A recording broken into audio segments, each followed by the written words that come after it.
Hello class. So today we're going to be talking about what is a radian. This is objective 3 in our book and chapter 6.1. And I wanted to start with the drawing of a circle because in order to answer this question, we have to understand central angles and how they relate to the circle around it. Right? So a central angle is an angle whose vertex is at the center of a circle, which is what we have. And we just have a regular circle with the equation x squared plus y squared equals r squared. And all that's saying is that in the xy plane, from the center of the circle to the edge of the circle, the radius of it is just going to be r. So that's what I've highlighted right here on this initial side of the angle. Now, this section of the circle right here that's being intercepted by the angle, we call this the intercepted arch. So intercepted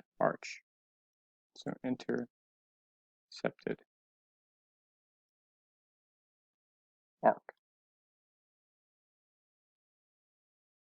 Okay, so this intercepted arc is going to have some length s.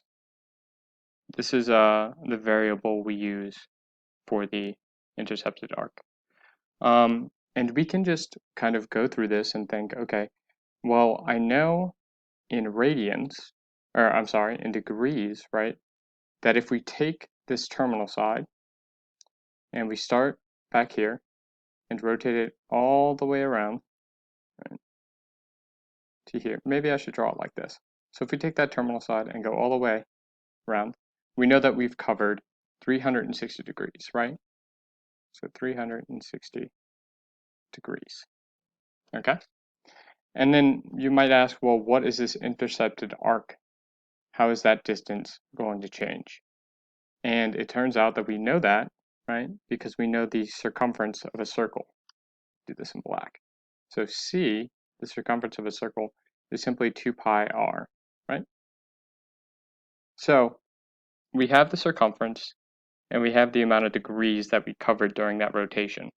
So we can make a proportion, but a proportion to what exactly? Well, let's define a radian, 1 radian, as the amount of rotation that causes the intercepted arc S to equal to the radius of our circle. So that just means that this degree right here will be such that it intercepts here, and this arc is length r. And it turns out that this radian, 1 radian, 1 rad, oops, sorry about that, 1 rad is approximately 57.3 degrees. So that's, I'm still learning how to write with this, obviously. So it turns out that 1 radian is approximately 57.3 degrees. Now, to get back to the proportion I was talking about, right? So 360 degrees is to 2 pi r, as 1 radian is to r, okay? So let's write that out. So we have, let me move this for a second.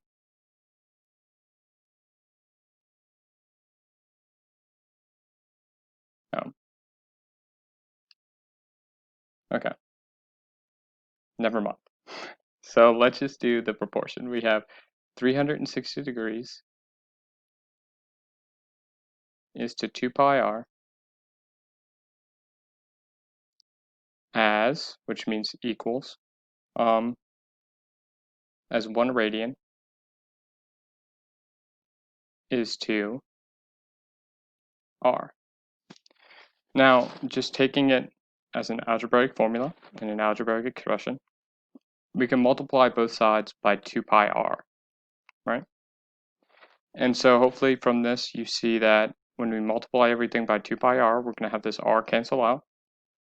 We can just do it in red. We're going to have this r canceled out. And the 2 pi is simply going to multiply the radians.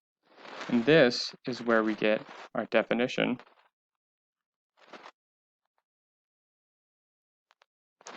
of 360 degrees is equal to 2 pi rad.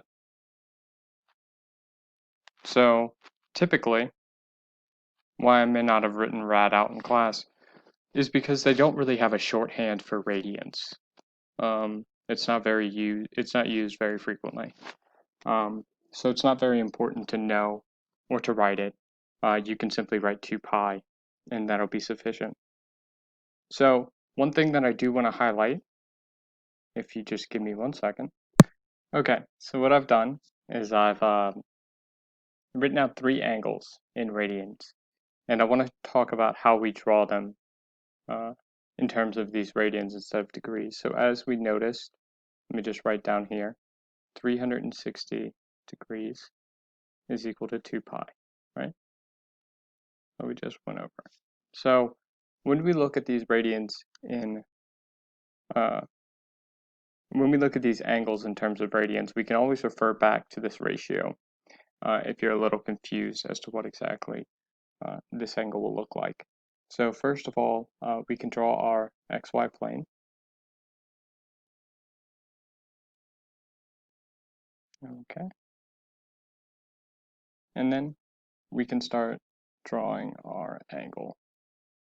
So we're going to have the initial side be on the x-axis as always. And then we want to find out where this pi is. Okay, so 360 degrees equals 2 pi. So we can just divide by 2, and we see that pi equals 180 degrees. So pi is a half rotation around the circle. Goes from this side to this side. So pi is a straight angle in terms of its location on the xy plane.